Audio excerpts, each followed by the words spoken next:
Aujourd'hui, nous pensons pouvoir nous passer des partis politiques. Après leur installation, les partis politiques ont été très liés à la représentation politique. Pourquoi et d'où viennent les partis politiques? Premièrement, nous allons voir le contexte de la création des partis politiques. Et deuxièmement, nous verrons la création des partis politiques.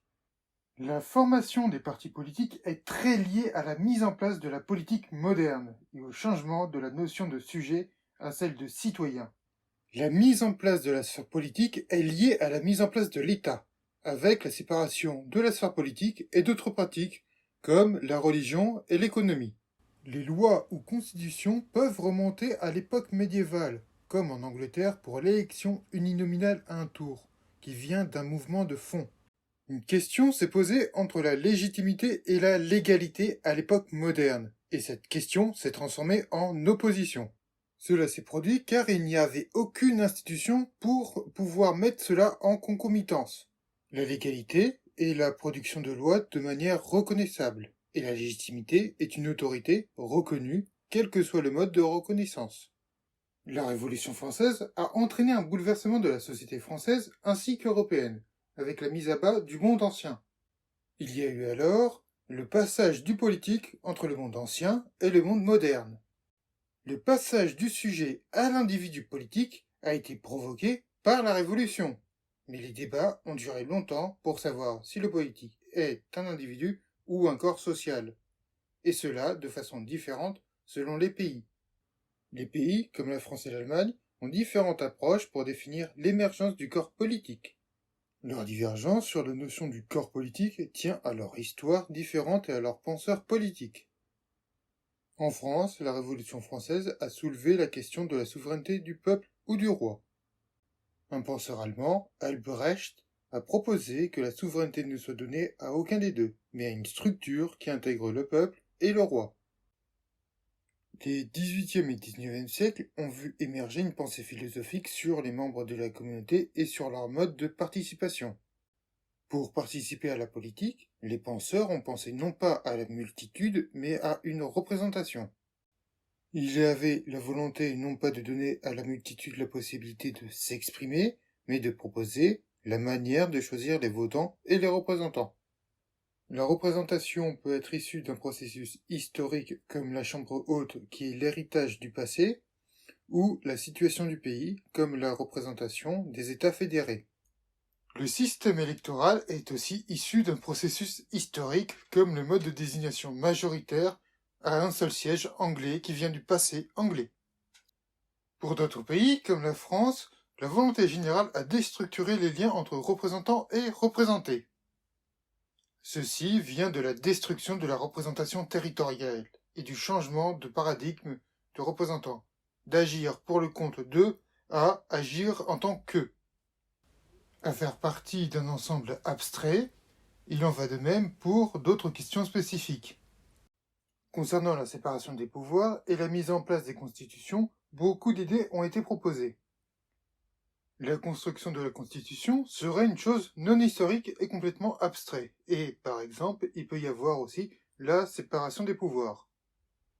Mais la mise en place de Constitution et de la séparation des pouvoirs ne vient pas de problématiques strictement abstraites, mais aussi de données historiques. Venant de ces problèmes, la mise en place de la représentation par l'irresponsabilité du roi ou du président, ceci vaut pour l'Angleterre et diffère pour les autres pays.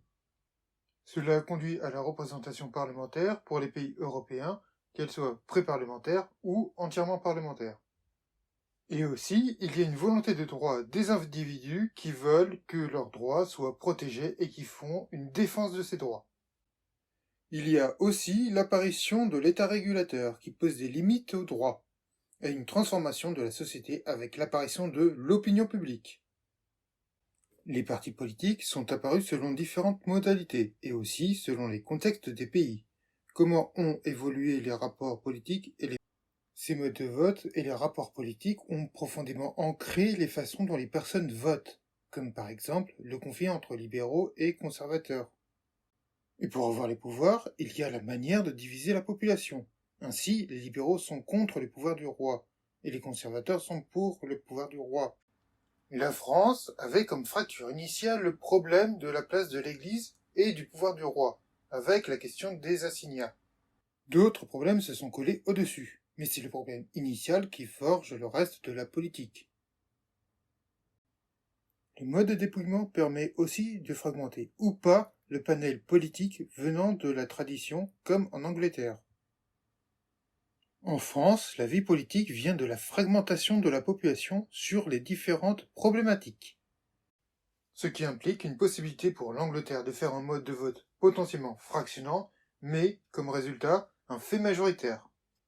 Le fait majoritaire vient de l'histoire où le principe n'est pas de représenter des personnes ou des idées, mais une population dans sa diversité. Une personne élue ne représente pas des idées, mais elle représente sa circonscription, donc. Les changements de possibilités de vote entraînent une évolution des partis, comme la disparition du Parti libéral en Angleterre. Le multipartisme en France aurait pu ne pas arriver, alors qu'elle était plutôt dans l'autre tendance, qui pouvait entraîner un régime majoritaire. Mais ce fut l'inverse. La France a été dans une fragmentation politique sous la Troisième et la Quatrième République. L'Allemagne, au moment de l'installation des partis politiques, est un prochain pays démocratique. Pour l'Italie, c'est un pays proto-démocratique. Les modes d'élection ont dans ces deux pays façonné la mise en place du processus de politisation de la population et des partis politiques. L'influence des modes d'élection est importante en Allemagne pour la démocratisation et la prise d'importance de certains politiques sur d'autres. C'est important pour la politisation des populations, et ainsi certains partis sont plus ou moins accrochés à des franges de la population. Certaines franges de la population peuvent très difficilement adhérer à la politique, et dans certains pays, qui sont normalement pris par ces populations, elles délaissent la politique. Les changements politiques peuvent venir des possibles alliances des partis politiques ou des changements de mode de vote si c'est dans un sens contraire. Le vote uninominal à un tour s'est mis en place dans les années 50, après un long cheminement. Auparavant, le vote était multiple. Une personne pouvait voter 3 fois. Les partis politiques et les relations politiques des populations évoluent dans le temps par rapport à la situation politique des pays. La mise en place de la République en 1878 provoque un fractionnement de la politique pour les partis républicains. La Troisième République est complètement différente des autres pays par le mode d'élection, mais aussi par le fractionnement de la scène politique. Et même quand ils se mettront comme les autres pays pour le mode d'élection, il y aura quand même une différence pour la décision par la méthode prise. Les différents partis politiques sont apparus sur des fractures initiales, qui a des causes différentes. Ces fractures initiales ont entraîné une différenciation initiale de la société. Il y a la question où les politiciens des États sont fracturés sur des valeurs initiales, comme en Angleterre, où la question est le droit ou le roi. Le parti du roi a initialement provoqué un clivage entre absolutistes et libéraux, qui a joué longtemps jusqu'à l'après-Première Guerre mondiale. Le clivage se situe entre le droit de l'État absolutiste pour les tenants du royalisme et un droit normé pour les libéraux qui veulent la protection des droits des individus contre l'État. Cette situation a duré longtemps avant d'arriver au XVIIIe siècle, moment où commencent à se former les prédécesseurs des partis politiques. Le clivage est devenu important dans les années 1860, date où se sont formés les partis politiques modernes, le parti libéral et le parti conservateur. Le clivage clérical ou anticlérical en France est un autre clivage entre les conservateurs pour une participation religieuse dans la société, les partis religieux souvent à droite, et les anticléricaux au centre ou à gauche qui sont contre. Cela vient du XVIIIe siècle, où il y a une question sur l'utilité ou l'oppression de l'Église envers les populations, et qui a provoqué une étatisation plus importante de la société. Cette étatisation de la société est une prise de position plus importante de l'État par rapport à la religion. La religion n'est pas aussi clivante que ce que peuvent penser les personnes de gauche sur certains aspects, et d'ailleurs, les partis religieux avaient une frange de gauche qui avait un accroissement syndical, et ils s'appuyaient dessus pour parler aux prolétaires. Les partis anticléricaux pouvaient avoir une différence d'idéologie politique importante, mais ils étaient liés par l'anticléricalisme. Cette différence d'idéologie se voit au premier moment de la Troisième République, où ils sont liés par uniquement le républicanisme, donc l'anticléricalisme. Un clivage peut apparaître par rapport à la relation entre le centre et les périphéries. Le parti du centre est animé de sentiments nationalistes pour diverses raisons, comme le Zentrum en Allemagne, mis en place par la volonté des Junker de rester au pouvoir. Intègre plusieurs idéologies qui peuvent être légitimistes, souvent à droite, mais non classiques. Le nationalisme intègre plusieurs idéologies qui peuvent être légitimistes, souvent à droite, mais non classiques. Ces partis ne sont pas forcément à opposer à la gauche, car ils peuvent faire des politiques sociales comme celle de Bismarck. Ce sont plutôt des partis attrape-tout. Contre cette volonté hégémonique des partis politiques du centre, il y a les partis régionalistes, avec une volonté de défendre la spécificité des régions. Ils sont implantés uniquement dans une seule région, car ils sont liés à sa population. Les partis régionalistes ne sont normalement pas liés à une classe sociale, puisqu'ils veulent représenter toute la population, et ils font front commun entre tous les éléments de la population. Le clivage entre travailleurs et possédants se fait sur la situation économique des populations, sur la possession de ressources, mais ce climat est dû à plusieurs raisons concomitantes. L'une est la venue du suffrage universel, qui donne la possibilité au Parti des travailleurs d'arriver au pouvoir. Les travailleurs ont une réaction de défense contre les possédants, et peuvent se diviser entre partis modérés et durs. Le patronat a un parti politique que l'on peut considérer comme le parti des patrimoniaux, ceux qui ont du patrimoine. Le facteur n'est pas le montant mais la nature des ressources qui servent à déterminer quel est son électorat. Son caractère est à droite, conservateur mais promoteur du libre marché et de mentalité protestante. Le bon père de famille, pas l'aventurier capitaliste. Les partis ouvriers ont une base syndicale et ou à dimension internationale. Et ils défendent la demande d'emploi, alors que les partis dépossédants défendent l'offre d'emploi. Un autre clivage social est apparu avec l'exode rural, qui a varié au cours du temps. Le clivage se situe entre cosmopolite et populiste, entre industriels et agrariens, et pour finir entre écologistes et productivistes. Ces partis politiques sont arrivés et se superposent, ces dernières années, avec des préoccupations nouvelles. Cela vient de l'impact de l'émergence de marchands et de l'accaparement de la nature dans la marchandisation.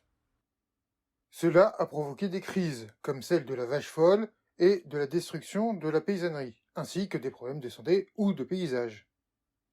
Ces problématiques sont apparues étalées dans le temps. Le premier problème est le problème agrarien. Problème posé essentiellement dans la paysannerie, dû au conflit entre l'industrie et la paysannerie. Est apparu en même temps le cosmopolitisme et le populisme avec des idéologies opposées, l'un traditionnel, le populisme. La transition politique dans les pays de l'Est a provoqué une restructuration politique avec plusieurs types de partis politiques. Les types de partis sont sur plusieurs secteurs, soit le secteur politique avec la transition démocratique, soit sur la question économique. Pour le domaine politique, un clivage s'est opéré entre les anciens partis politiques et la société civile. Cela vient de la fracture provoquée par les partis communistes, qui ont été amenés dans les fourgons des divisions soviétiques, mais hors sol de la société. Cette mise en place de gouvernements sans adhésion de la société provoque une résistance passive de la population, et quand elle a des soutiens, comme l'Église en Pologne, la résistance devient active. Mais certains ont eu une évolution plutôt positive, comme en Hongrie, où la population a plutôt adhéré à la position des communistes. L'autre transition est une transition de matière économique.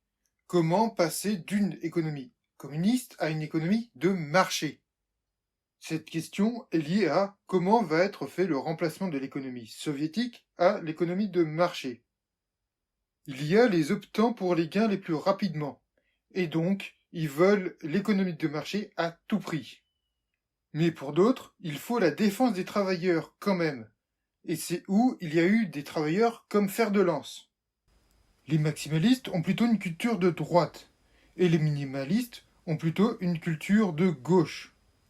Ces différents partis politiques, d'un point de vue économique, sont pour une remise à niveau de l'Est sur les modèles occidentaux. Ceux qui relèvent du parti de droite, les maximalistes, ont eu de mal à revenir dû à leur problème de liquidation par les soviétiques. Il leur faut une assise économique pour pouvoir avoir un poids politique qui relève de l'économie. Les partis sociaux ont comme modèle les partis de gauche européens, de par leurs idées, mais ils n'ont pas de relais. La défense des ouvriers peuvent être faits selon les modèles historiques par des syndicats indépendants, par exemple. En conclusion, l'origine des partis politiques vient du changement de paradigme ainsi que du contexte. Le contexte politique peut faire disparaître un parti.